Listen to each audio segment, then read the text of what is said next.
وانا صغيرة كده عندي عيب خطير جدا، أثر العيب ده على قرارات كتير في حياتي وخلاني يعني اتعك كتير. انا كنت من الناس اللي دايما ردود افعالي عنيفة غير متوقعة، ودايما ببخ في اللي قدامي حتى لو انا من جوايا هشه وبعيط، لكن دايما بصدر صوره ان انا بنت جدعه ب 100 راجل، مش محتاجه لحد ومش عايزه اصعب على حد ومش عايزه حد يعطف عليا ولا يشفق عليا. دايما ببخ في اللي حواليا علشان خاطر يخافوا مني، ما حدش يدوس لي على طرف عشان ما يجيبش القرف لنفسه. ده دايما بيخليني اتحط في خانه عند الناس كده، اللي هو دي وليه قادره ومفتريه، لدرجه ان انا كنت طول الوقت حاسه ان مفيش راجل ممكن يجي يكملني من كتر ما انا كنت معتمدة على نفسي في حاجات كتير فعلا. فكنت لما بتعرف على اي حد ونبتدي نستلطف بعض عشان نشوف بقى اذا كنا هنتخطب نتجوز ايا يكن، يعني للاسف دايما عندي كده حاجة اللي هو انا ما اعتمدش عليه وما سندش عليه. عندي مشكلة كبيرة حتى مع اهلي ان هم شايفيني طول الوقت سوبر وومن، اقدر اعمل اي حاجه وكل حاجه في اي وقت وفي اي مكان.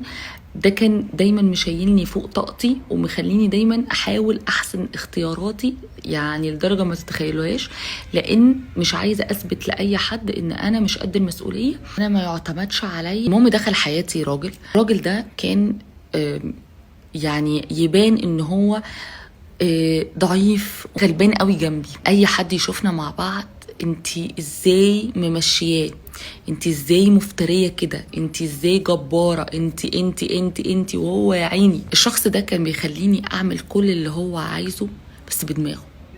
ازاي يعرف ازاي يحركني، ويعرف ازاي في وجوده وفي غيابه يمشي كلامه عليا، لدرجة ان ممكن مثلا حاجة أنا بحب أعملها ومتعودة جدا إن أنا أعملها، لو هو اعترض عليها ما بيعترضش عليها بشكل مباشر، يقنعني علشان يخليني أنفذ اعتراضه على الحاجة من غير ما يقولي عليها لأ. فده كان بيبذل مجهود جبار، يعني علشان خاطر يوصل إن هو ياخد النتيجة اللي هو عايزها لازم يتحلب بمعنى أصح في المجهود.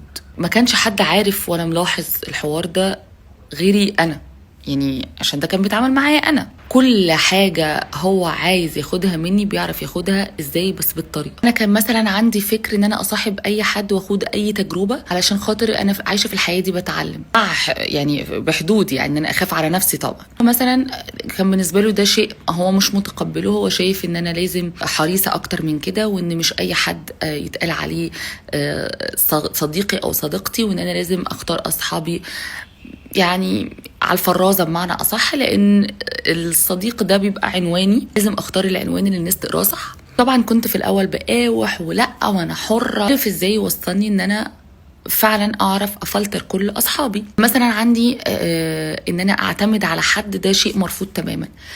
فهو واحدة واحدة خلاني بالطريقة اشيله همي واعتمد عليه، بس من غير ما يبين لي ان هو فعلا شايل همي، وان هو فعلا بيعمل لي حاجة ما فيهاش معايرة، ما فيهاش كل شوية تقطيم، محبة على قلبه، ولا ده واجب عليه، ولا هو ما بيعملش حاجة اكسترا من عنده، ولا هو ما فيش مجهود في كده، ده الطبيعي والنورمال اللي بيحصل. ده واحدة بقيت بشيله اكتر وشيله اكتر، وبقيت بشيل حمل من على كتافي، وبتعامل بقى ان انا عادي مش سوبر هيرو، بقيت انسانة طبيعية. في حاجات كتيرة قوي كان هو واقف عندها، شايف ان انا انسانة كويسة، معدني كويس، اصلي كويس، بس هو كان معترض عليها، فهو كان عايز يغيرني فيها، بس هو مش هيجي يقولي انتي لازم تتغيري، هو لازم يبذل مجهود في ده بكل حواسه، من غير ما يحسسني ان انا شخص غير مرغوب فيه بطريقتي دي. من الاخر يعني اللي هو انت لازم تتحبي زي ما انت، عشان انت باكج على بعضه، بس ممكن نبذل مجهود ان احنا نحسن من نفسنا عشان نوصل لطريق نتفاهم فيه مع بعض. حطوا بقى كل الحاجات اللي انا قلتها لكم دي كده على جنب، ونرجع لحته بقى ان انا عشان ادي للشخص ده فرصه انه يعمل كل ده معايا، لازم الشخص ده يكون فعلا في شوية حاجات أنا شايفاها كويسة تخليني أديله الفرصة دي. الحاجات الكويسة اللي أنا شفتها في الشخص ده، مثلا إن هو بيحترم أهله،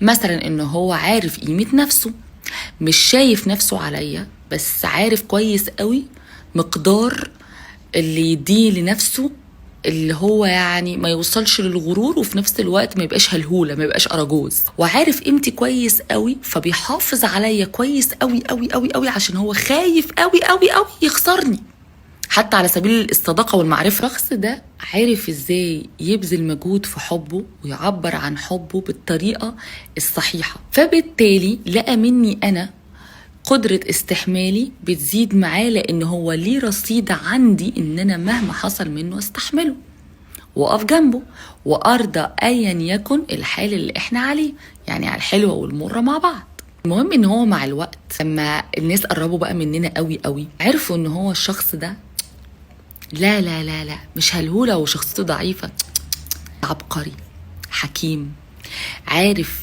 ازاي ياخد الحاجة اللي هو عايزها بالطريقة، عارف يقول الحاجة امتى وفين وازاي. لما الناس بقى قربوا مننا اكتر واكتر، اكتشفوا ان انا غلبانة، دي كلمة قليلة، انا هفق اساسا يعني بس احنا مش هنقول كده ومش هنفتح، وسر كبير انا متوقعة ان انا يفضل سر كبير معاكم، محدش يفتن عليا بجد. والله انا جوزي ايام الخطوبه كانت ماما كل شويه تقولي يا عيني يا حرام انت بتعملي فيه كده ليه، عيني حرام عليك راجل هيطفش منك يا ولايه ظالمه.